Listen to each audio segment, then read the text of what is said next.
Bien, amigos, como les decíamos antes de la pausa, vamos hoy día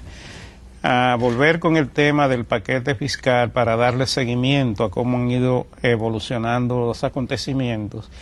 Y algo que yo quiero decir antes de que ustedes intervengan, Ezequiel y Rosana, es que me ha gustado mucho la forma como esto se ha venido manejando, porque cuando se presentó en primera intención, sobre todo después que varios funcionarios del gobierno habían en varias oportunidades anunciado que no habrían nuevas cargas fiscales, el choque fue un poco fuerte y ahí entonces comenzaron a surgir varios elementos que hay que analizarlos por separado porque tienen intenciones separadas. Por ejemplo, el tema de la contaminación política que se da en situaciones como estas, donde los partidos de la oposición al gobierno quieren sacar provecho de la situación y se niegan, sin ningún razonamiento que no sea de tipo político, a aceptar cualquier tipo de solución por esa vía, porque en realidad la intención en este caso es que haya una crisis, que haya una situación difícil en el manejo de la economía, porque entienden que con eso ellos tienen ganancia de causa, porque van a poner al gobierno a pagar el costo político de una situación económica que todos sabemos que el electorado tiende a rechazar cuando no se siente satisfecho. Y entonces aquí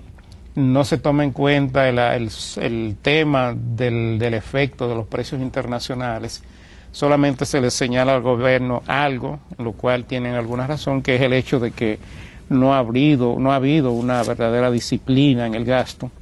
Y entonces ahí pues se agarran de este tema y tratan pues de que no se dé realmente la solución por esta vía,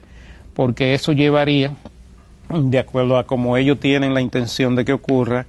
a un rompimiento con el Fondo Monetario Internacional.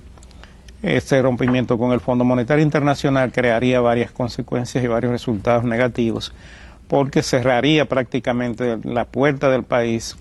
a la comunidad financiera internacional en el sentido de la inyección de recursos externos que necesita la economía,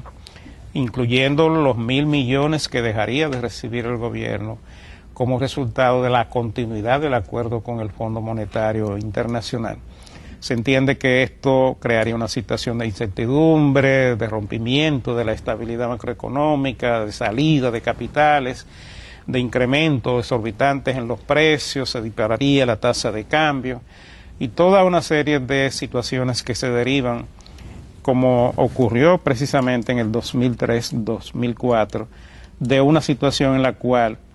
el agente económico se dé cuenta de que hay un ambiente incierto para tomar decisiones económicas. Eso es la parte que anda buscando el sector político de la oposición. La otra parte tiene que ver con el reclamo de los sectores productivos, sobre todo de aquellos que han sido afectados, que ellos entienden que si bien es cierto que hay que preservar la estabilidad de precios, también lo es que el gobierno tiene que dar señales en el sentido de austeridad, en el sentido de corregir algunos elementos del gasto que ellos entienden que están ocurriendo y que deberían ser corregidos como una señal seria del gobierno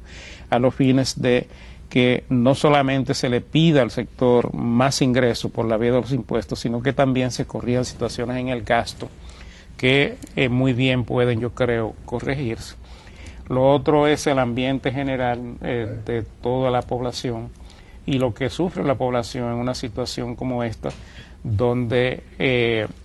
es obvio que la aplicación de este paquete va a tener algunos efectos en los precios, en la tasa de interés y en aquellos sectores en el costo de los alquileres y en aquellos sectores que están directamente vinculados, pero que ellos no se van a quedar en realidad con ese costo, sino que lo van a traspasar al consumidor. Y entonces aquí el gran afectado realmente es el consumidor nacional. Y esas son de las cosas que hay que valorar y hay que tratar de evitar que sean golpeadas de la manera menos grave posible. Así es, Luis, pero yo pienso que en medio de todo esto, esta lluvia de ideas que ha habido de distintos sectores, hay que reconocer la madurez exhibida por nuestro sector empresarial y económico,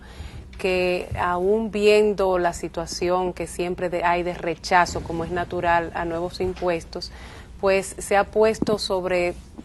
cualquier tipo de interés privado la necesidad de la continuidad del acuerdo con el Fondo Monetario Internacional, por lo que tú señalaste, Luis. O sea, lo peor para la población es un rompimiento del acuerdo con el fondo, un resquebrajamiento de la estabilidad macroeconómica. Eso se traduciría en un efecto inflacionario y de desestabilidad que va a repercutir aún más en los sectores vulnerables, que es lo que se tienden a proteger. O sea, yo pienso que hay un paso de avance importante, porque la idea es, bueno, ok, hay una necesidad, hay una realidad de un agujero, pero también está el elemento sobre la mesa de que hay que verla con esa visión integral que siempre hemos dicho aquí en Agenda Económica, del aspecto de no ver los parches, sino una reforma fiscal integral que vea los ingresos, pero también el gasto y la calidad del mismo. Yo pienso también que hay una agenda pendiente por parte de las autoridades fiscales en el sentido de poder satisfacer lo que es ese reclamo general de seguir por una senda de la disciplina fiscal y de continuar con la ruta del programa de este año de un 1.6, el año que viene ya por debajo del 1%, 0.8%, hasta que lleguemos a una situación de superávit fiscal. Eso es una meta nacional y que debe verse con esa perspectiva. Pero en medio de todo, sí algo hay que reconocer, y es que a veces es lo menos malo, vamos a decir, porque ante gravar situaciones como es el ITEVIS, de aumentar el ITEVIS o afectar más directamente lo que es el consumidor,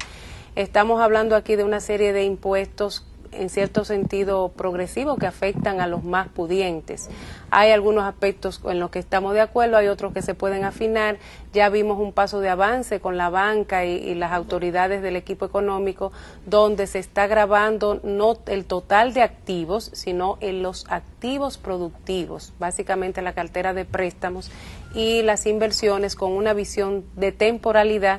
que en este caso yo pienso que el principal vigilante para lograr que sí sea transitorio va a ser la propia banca, y donde hay una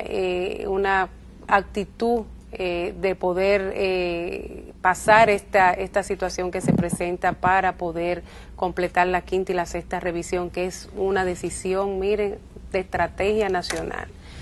Pero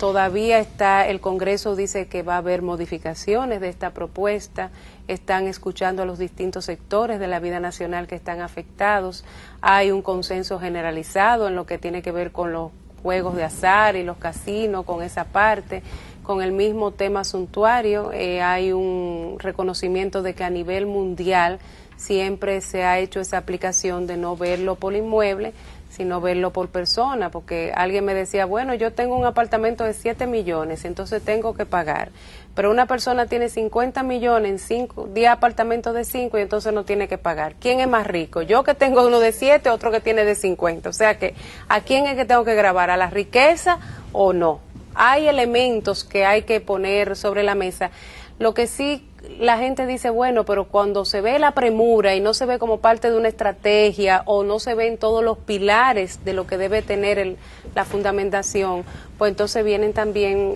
ciertas interrogantes y resistencia.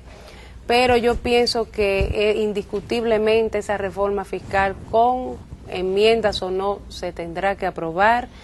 que vamos a salir airosos una vez más en cuanto al cumplimiento de la revisión y los aspectos técnicos que quedaron pendientes de acuerdo al comunicado del Fondo Monetario Internacional, para seguir el curso del mismo hasta el año que viene, que es su periodo de culminación, y que eso va a garantizar la continuidad de la estabilidad macroeconómica, de la ejecución presupuestaria y de los fundamentos para que podamos terminar este año conforme a lo pactado, no solamente en el marco macroeconómico, sino en el propio acuerdo con el Fondo Monetario Internacional, que están las metas tanto monetarias, fiscales, económicas establecidas. Vamos a una pausa y regresamos en un minuto.